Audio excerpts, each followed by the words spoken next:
right. Hey, everyone. Welcome in. Today, we are going deep, deep, deep on something I think we've all dealt with. I mean, who hasn't felt that pang of jealousy at some point, right? Oh, absolutely. It's one of those universal human experiences. For sure. And to help us really break this down, we're taking a look at a YouTube video. It's called El Sendero de la Iniciación Parte 11 by Marcelo Martorelli over on the Más Allá del Pensamiento channel. And, our mission here is to go beyond just scratching the surface. We want to understand where this jealousy comes from, what it really means, and how we can accept it and maybe even move past it. I like that. Move past it because it's not about pretending it doesn't exist, right? Exactly. It's more about understanding it. And the video really hit me with this idea that jealousy is the shadow of love.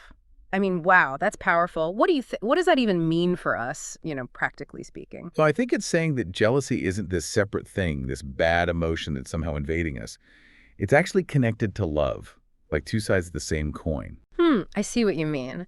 So it's not about getting rid of jealousy altogether, but maybe more about understanding its connection to love and how to manage it. Right. And the video emphasizes this point that recognizing jealousy in ourselves is just the first step. The real challenge, the real work is in accepting it. And that's where I think a lot of us get stuck. We can see it, oh, okay, I'm feeling a little jealous right now, but truly accepting it, like deep down, and then figuring out what to do with that feeling, that's tough. Absolutely. Now, the video lays out this really interesting framework for accepting truth, and get this 9 levels. 9 levels of accepting truth. That's a lot of levels. It is. Let's break them down because I think they're really helpful in understanding how we can move through this process. So level 1 is crystallization. What does that look like in the real world? What's happening there? Okay, so imagine this. Crystallization is like, when you're really resistant to something. Like emotionally, you're just not open to a certain truth. Like when someone tries to tell you something you really don't want to hear. Yeah, exactly. Your ego just puts up this wall. You become really rigid, almost like you're frozen in your resistance. You just refuse to see it, hear it, acknowledge it. It's like that, that feeling when someone gives you feedback that you just don't want to hear? Oh, yeah. You immediately get defensive. Exactly. That defensiveness, that's crystallization in action. Okay, that makes sense. So how do we go from this crystallized state, this resistance, to level 2, which is flexibility? How does that shift happen? Well, flexibility is about consciously starting to loosen up a bit. It's like, okay, maybe there's a tiny bit of truth to what I'm resisting. You're not fully accepting it yet, but you're at least willing to consider it a little. So you're starting to bend, but not break those walls down. Exactly. And then we move on to supporting the truth. So we're getting more open to this truth, it seems. Yeah, at this level, you're able to acknowledge the truth. You might not like it. You might not fully agree with it yet, but you're not fighting it as hard. You're not running away from it anymore. Exactly. You're more willing to have a conversation about it. Okay, I see. Then we go to tolerating the truth. Is that much different? It is a little different. Tolerating is more like, it's a lighter kind of acceptance, It's less dense energetically. You're not necessarily happy about it, but you can live with it. Interesting. So we've moved from complete rejection to, grudging acceptance. Yeah, you can say that. And that brings us to level 5, beginning to understand intellectually. Okay, this sounds like a more significant step. It is, but there's a catch. The video emphasizes that this understanding is intellectual. So you might grasp the truth with your mind, but you're not feeling it emotionally yet. It's like knowing something is bad for you, but still doing it, like smoking. Yeah, that's a perfect example. It's like, yeah, I know it's bad for me, but there's no emotional commitment yet. I get it. You can know something without really feeling it. Yeah. So how do we bridge that gap to the next level, which is comprehension of the truth emotionally? This is where the real magic happens.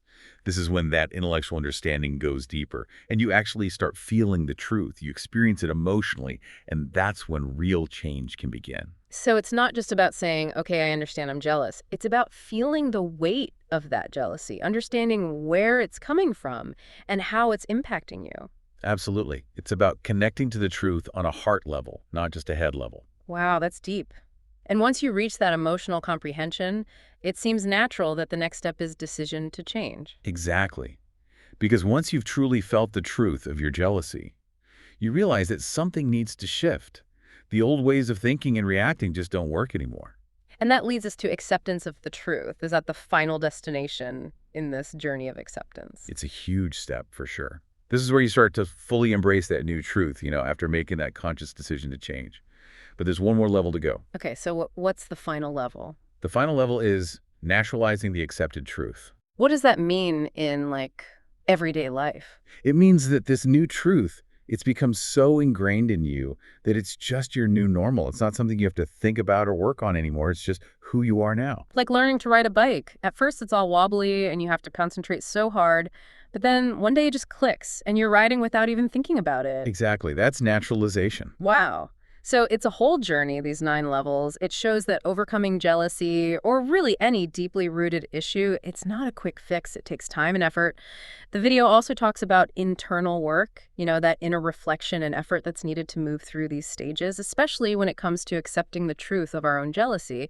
And it mentions how the second initiation, which I'm guessing is a significant stage of spiritual growth, is particularly tough because of humanity's struggle with emotional overflow. Why is this second initiation so difficult for you when it comes to emotions? Well, think about it. Dealing with emotions, especially the tough ones like jealousy, takes a lot of self-awareness and work on yourself. And this second initiation is like this big step in your spiritual journey. And the reason it's hard is that it makes you confront all these deep-seated emotional patterns. It's like that crystallization we talked about earlier, but on a much larger scale. You're dealing with this overflow of emotions, and you have to learn to navigate them without being completely overwhelmed. Right, it makes sense. And the video uses this really interesting analogy of a tree to explore what's underneath all these challenging emotions.